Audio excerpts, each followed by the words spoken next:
Hey, welcome back to my channel. You see the title, you see what we're here for. Another Teen Mom review. Good day, mate.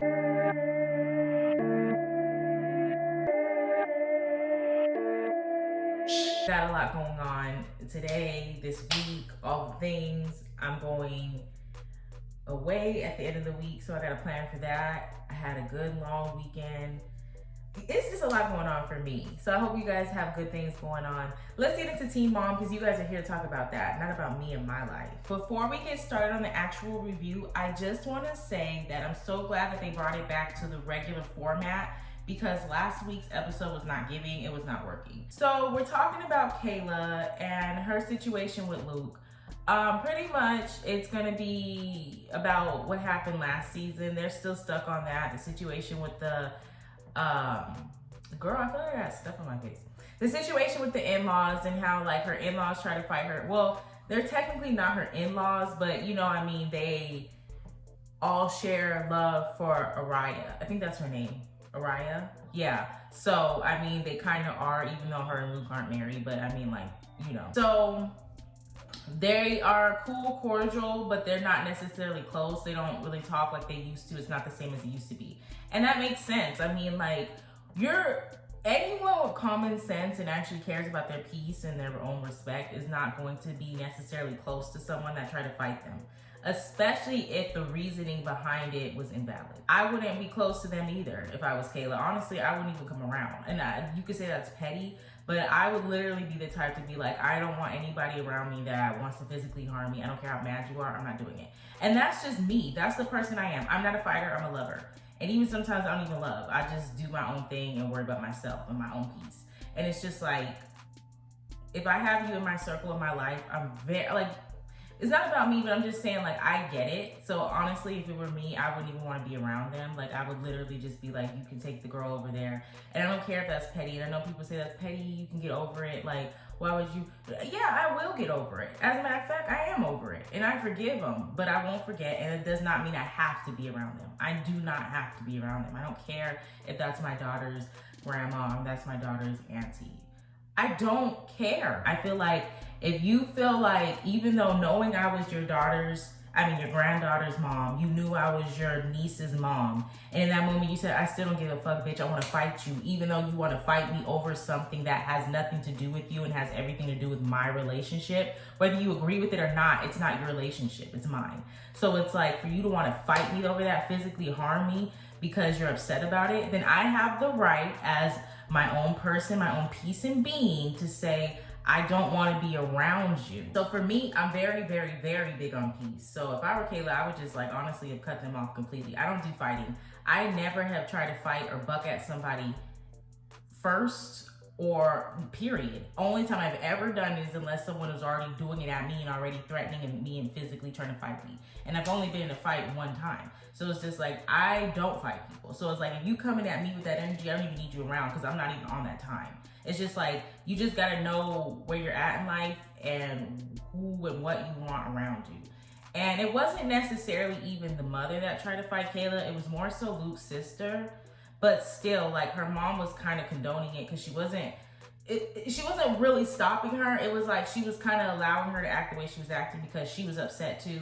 And she felt justified in the reasoning behind her upset, as well as she felt like her daughter was justified in being upset. So it was like she didn't really stop her. So it's like, yeah, you didn't necessarily try to fight Kayla yourself, but you kind of allowed your daughter to be the attack dog for you and Luke when everything you guys are mad about has nothing to do with you guys. You can have your opinion and you can feel how you feel. But at the end of the day, the decision made between Luke and Kayla is between Luke and Kayla. Eventually they show Kayla with her other friend who we see all the time. Well, we see both those friends on the show. But her other friend is pregnant, and the baby that she's about to have was conceived literally around the same time Kayla conceived her abortion baby. I don't want to say it like that. That sounds fucked up. But you get, like, so you understand what I'm saying. Like, she had the pregnancy the recent pregnancy. See how it's confusing to try to explain it? That's why I said it like that. But that kind of sounded insensitive after I said it. So I apologize. I wasn't trying to be rude or anything because I'm pro-choice. So it ain't no shade over here. I don't have my shades on either. So she feels some type of way about it. Like, of course, she's still gonna be the godmom to the baby. She's happy to be a godmom. She's happy her best friend's having a baby, but she does feel some type of way a little bit because it's like, damn, like that, this would have been me. Everything she's doing, everything she's going through right now would have been me right now. And even though Kayla said the reason why she got an abortion was because she wasn't ready to have another child in the moment, and then also there was a lot going on between her and Luke, regardless of the reasons, you still are going to feel some type of way when you get an abortion, when you have a miscarriage, whenever you lose a child, regardless of what the reason is, you're still going to feel some type of way because it was your child and it's no longer here no more. And 80, 90, 20,000% of the time, you wanted it here, but there was other circumstances that kept you from having it here. So it's like, regardless of what the reasoning behind it, you're gonna feel some type of way. So even though I know there's probably gonna be some people that are gonna judge and make it seem like she's jealous of her friend, no, that's just natural human feelings. You can love someone and be happy for them, but at the same time be like, damn though, that could have been me. I love you and I'm happy for you, but man, that could have been me if I would just have my life different. So it sucks. But you know what? Cheers, let's drink it up. Like, you could do both at the same time. People swear you can't chew gum and walk at the same time. Like, girl. And then pretty much we end off Kayla's scene with her and Luke and the kids going to Luke's mom's house to have a party for Araya because it's her, I think, second birthday party. And so they're going over there. Everything seems cool. Everyone's cordial. Kayla and Luke step outside and talk for a minute about like how everything's going. You even seen that Kayla's mother was there. So, you know, even though it's not necessarily 100% great, it's copacetic. And then also at the end of her scene, Luke and his mother have a talk. She asks Luke about how they're doing and if things are good and all the things. And, you know, Luke gives his answer, pretty much just talks to her about what's going on. He gives some detail, but not too much. And she gives her opinion and pretty much just says, like, she wants them to both be happy, but she does hope that they work it out in the end. And like I said earlier, like, I didn't really think that the mother was the main antagonist from last season. It was really the sister. However, it was like she felt some type of way as well. So she kind of allowed and enabled her daughter to think it was okay to pretty much try to attack Kayla the way she did.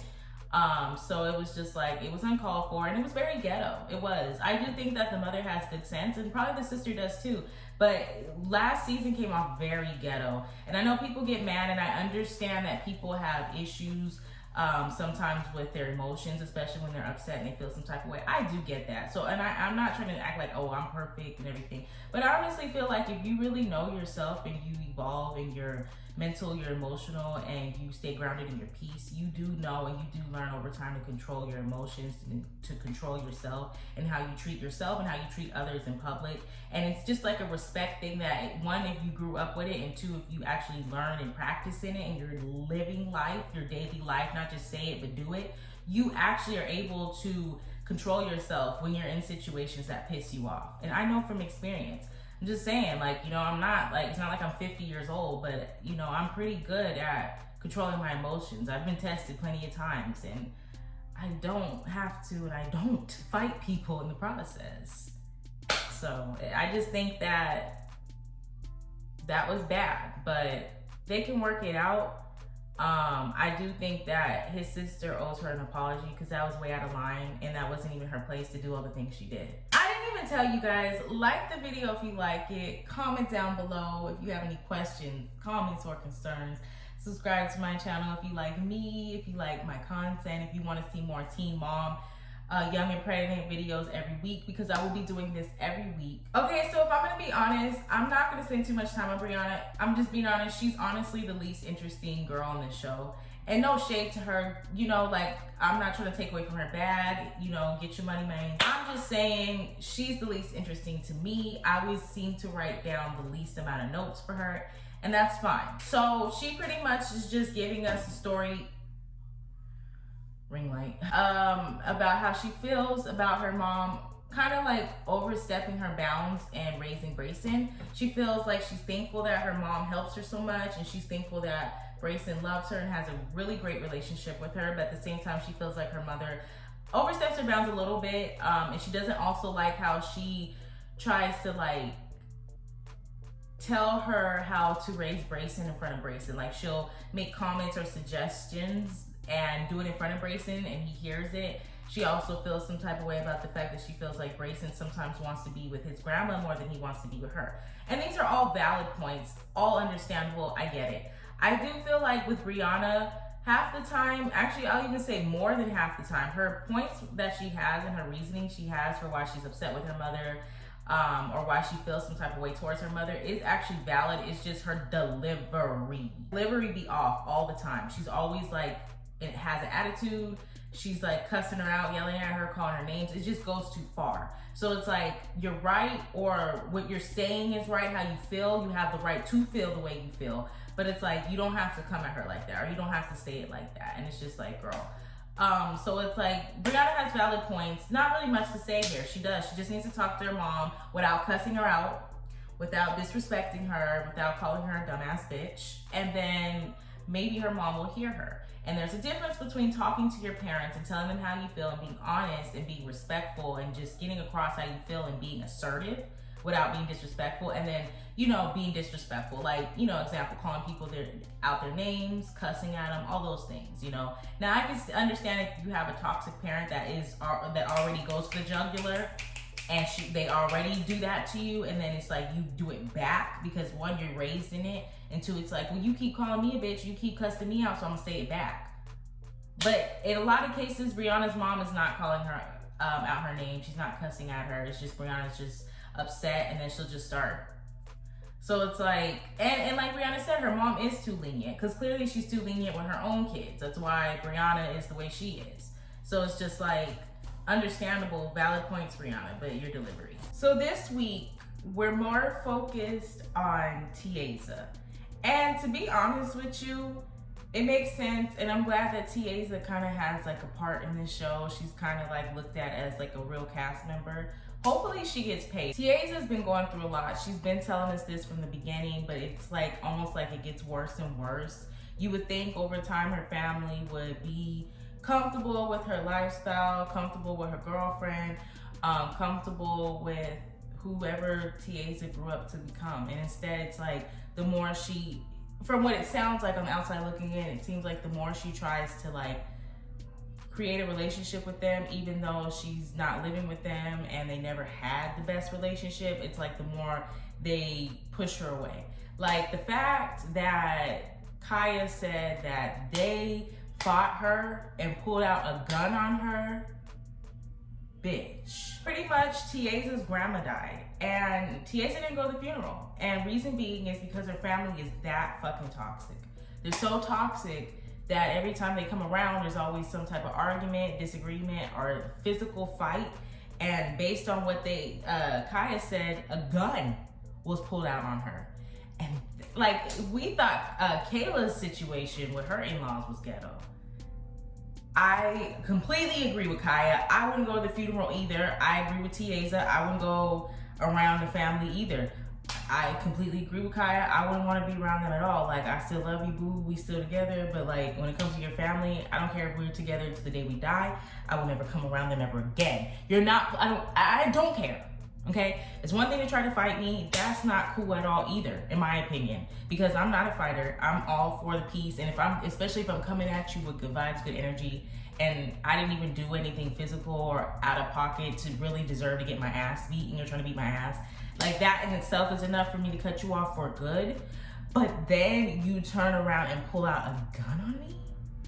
Oh, like, don't you ever speak to me again in life. Like, ever. And then to turn around and find out, based on what Kaya's saying, they lied to the police. She tried to press charges on them.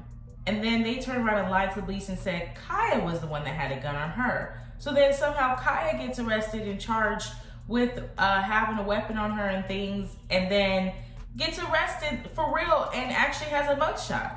Now, the charges were dropped, but she still got arrested. And it's like, my question is, well, first of all, like, all that in itself, if what she's saying is true, that's crazy. I mean, there's two sides to every story, but I mean, that's a pretty big lie. To lie and say that you didn't have a gun when you did, and then to turn around and say that the person you pulled it out on had the gun when they really didn't. Like, I'm gonna say I believe Kaya, because I mean, she has no real reason to lie about that. But at the same time, it's like, my only question is, well, Did they find a gun on anyone? Because how come only Kaya was arrested and they weren't, but she didn't have any gun in her possession? It's like, if she didn't have a gun in possession, they didn't find a gun on her, then how did she get arrested? And they didn't, but they actually had a physical gun. So I'm like, did they throw it out and hid it somewhere good to where the cops couldn't find it? And they didn't find a gun, but they were just like, well, since someone called us, we're arresting somebody.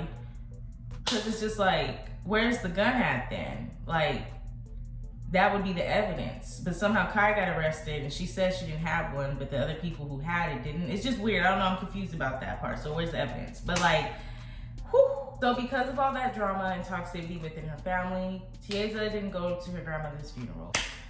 That was a weak ass clap, but a lot is going on, okay? I feel like the lighting finally looks a little bit better right now. A lot's been going on. As you can see, I got cream and shit all on my fucking shoulders. I had this really cute top on over the weekend, super cute, but I gotta throw it away because it fucking broke me out. It had like rhinestones on it. Annoying. So as we pretty much predicted, Maddie's still having issues with Christian. It's a good thing that her and her stepmother, I forgot her name, sorry, have a good relationship. She feels like she can go to her for anything. She actually even says she looks at her as a mother figure, which is a good thing because, you know, if you remember from last season, Maddie said that she wasn't raised with her mother. She was raised by her father. Her mother was never really in her life consistently. Maddie's main issue is not necessarily figuring out, well, she does need to find out where to move, and that in itself is stressful. And if anyone has ever moved, especially out of state or out of a city, and it's in a different area, it is a lot. It's like already hard and stressful to move, but then on top of it, in an area and environment you're not used to, it can be challenging. So she has to worry about that. And then on top of it, she doesn't know if she wants to stay with Christian or not. And if she does want to stay with him, does she want them to live together or separately? So all that is weighing on her and making her kind of like stressed and confused as to what to do with her next step. So she's pretty much just like, you know, letting her father know about that, letting her stepmother know about that as well, and just giving us kind of like her grievances on what she feels about it. I remember Maddie and Christian have a talk at the end of the video, well, at the end of the episode. I'm gonna be honest with you, I kind of don't remember too much what they talked about. I kind of tuned out. I was kind of like in conversation with someone else when it was going on, but they came to some resolution. I think she said something about, well, you know, at least they're in the right direction because he's making money, has 2 jobs, and they're at least like making money to try to figure it out. I don't know. In my opinion with Maddie, I feel like she's just it's just a situation where she's just gonna have to figure it out for herself. And nobody really can tell her what to do. It's kind of one of those situations like, it's like she's saying that she wants to be with him because it makes sense financially, and also like for their daughter, it's easier to co-parent with them together, and also from a different state, it's easier. I get that. But at the same time, you do have a little bit more of an opportunity, better than most girls, because you have this show and a little bit of a check from the show. So it's like, just work on that and get another job on the side or whatever, and get your own place. And let him do his own thing and get his own place, and y'all can live in the state you guys are already in because you're already there. Just get your own places separately. That's my opinion. Quick question, random, let's go. If you care, which teen mom girl would you say you relate to the most? Like, out of all the teen mom girls, I'm specifically talking about this show, Teen Mom Young and Pregnant. However, you know, if you're a Teen Mom Young girl, a Teen Mom OG fan, or a Teen Mom 2 fan, what girl, like out of all the Teen Mom girls, what girl would you say can you relate to the most? Like, when you look at her storyline, her background, or whatever, what girl can you relate to the most? So let's get into Rachel. I want to say I see growth in Rachel, here for it. Good for you, Glen Coco. You go, Glen Coco. Out of the Teen Mom Young and Pregnant girls, I personally don't really relate too much to the other Teen Mom girls, like Teen Mom 2, Teen Mom OG. But out of all the girls, for whatever, well, I know why, but you know, if you want to know the details, I can give it to you maybe in the next video if you care. But I personally kind of relate to Rachel the most out of all the Teen Mom Young and Pregnant girls. Her storyline, her background and stuff, and just like the way she's like growing and evolving right now, I'm here for it. Good for you, Glen Coco. Start the episode out with Rachel talking to her mother, and her mother's pretty much saying how she's happy that Rachel has been changing and doing better, and she feels like it's because ever since she's been with Noah, he's been helping her.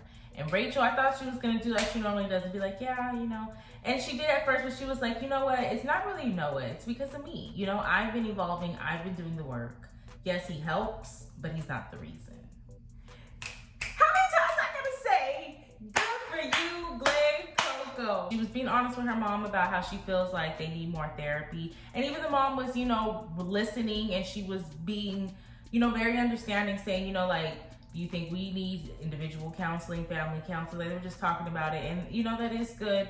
Counseling, therapy, it does help. So they talked about that. And Rachel was even honest and said, I honestly, not to try to shit on you, but I do feel like I have been pretty much evolving and growing ever since I moved away from you guys, her family. And her mom, didn't like it, but she took it, and then so we see that eventually Rachel and Noah are talking in the car. Noah wants to be a truck driver. Rachel's not here for it. She does not want him to be gone for months at a time, weeks at a time, away from the house, away from Hazley. She wants him to work locally, within the state, come home every night, all the things. He's not necessarily here for it, but he said he will try to work around it and find something else.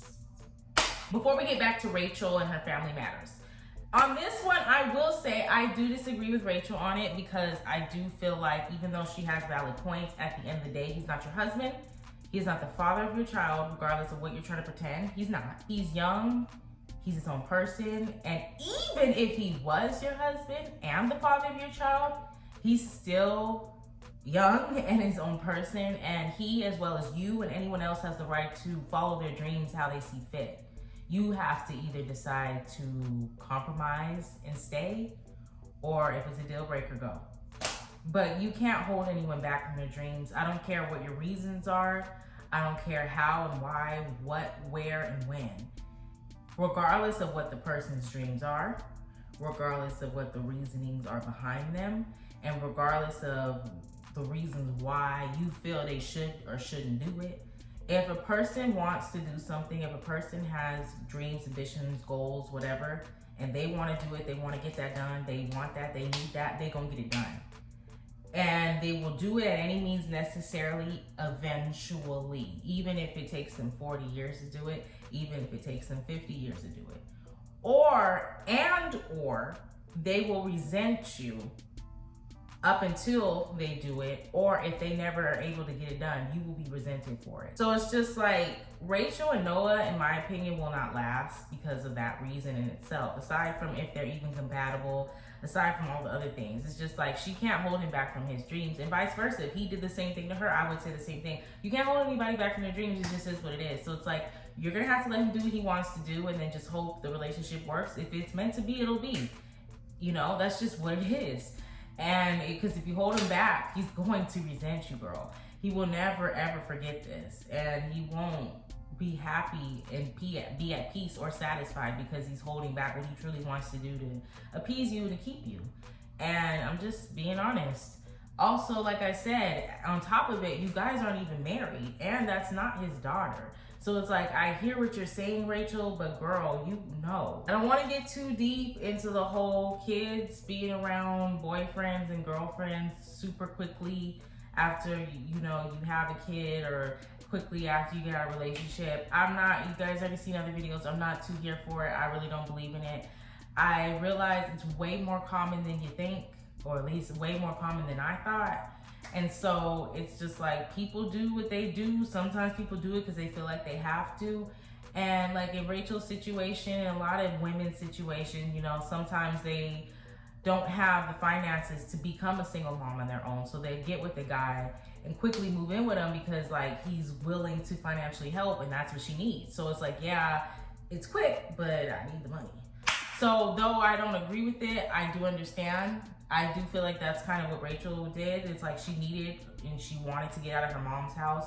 Noah provided her with the finances to do that. So it's like, we're gonna make this work. And her sister pretty much said the same thing at the end of the episode, when her mother was pretty much complaining that she didn't come around for Halloween, and I kind of agree with that. I mean, even though I feel like her sister Mallory made a lot of valid points. Well, a lot of things she said about Rachel is true. But I think at the same time, though, Mallory was right about Rachel possibly just really just needing his money and just wanting what he can do for her rather than possibly really caring about or just even focusing on him and like if they're actually compatible. I do agree with that, but I also do believe that Rachel's also seeing the bigger picture for her daughter and also evolving as a person, and she's just trying to, you know, be more like a woman than a young girl. That's what I think, and she's just doing it the best way she knows how. But yes, Rachel also has ways about her and demanding ways about her that can be a little toxic, actually very toxic. But I mean, come on, let's be honest, she gets it honest. Really, the mom was really just upset because pretty much Rachel feels like her family, I think Rachel's mom feels like when Rachel says like, talks about the toxicity and brings up things like that, I feel like Rachel's mom feels like Rachel's mainly blaming her. And sometimes it does come across that way, so I can understand why her mother feels that way. You know, but I don't think that's what Rachel means all the time. I think she's just saying in general, and she even brought it up, like it's not just her mother, it's her grandmother, and her grandmother was also, you know, so it's just like understandable on everybody's part, and it's not easy for anyone, even our own parents, to hear like critiques or to take accountability for like the wrongs they may have done to us when we were children. Honestly, it's not easy for most parents. Most parents are not really good at taking accountability for that. So, honestly, to be honest, Rachel's mom's actually not handling it too badly, in my opinion. At least she ain't trying to fight her or calling her out her name or calling her like, you know. Anyways, so like this video if you like it, subscribe if you want to. I'll see you guys very soon. I'll see you next week, but I'll also plan to post more videos later on this week too, hopefully. Come back, okay? I'll see you soon. Comment down below. Like, let me know what you thought about the episode. Let me know what you thought about the girls. What girl do you feel like you can relate to the most? I'm just curious. Okay, bye.